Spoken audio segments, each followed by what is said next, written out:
dabo ba. Zancen darajar mawakan Najeriya musamman na ne wazan bayani babba.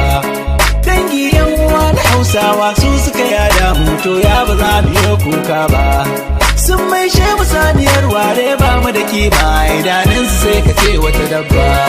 To aure fa ba su bai wa mawaƙi sai ka ji sun kira shi ma da maroƙi. Ya ga wasa su sa a baka na jake.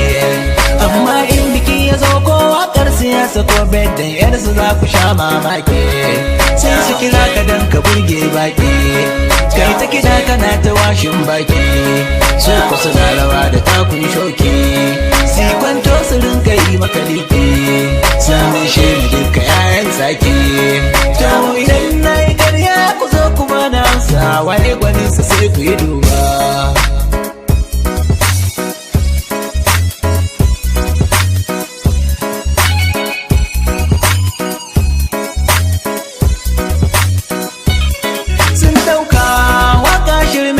Bani na ni ko gare ni gata babba.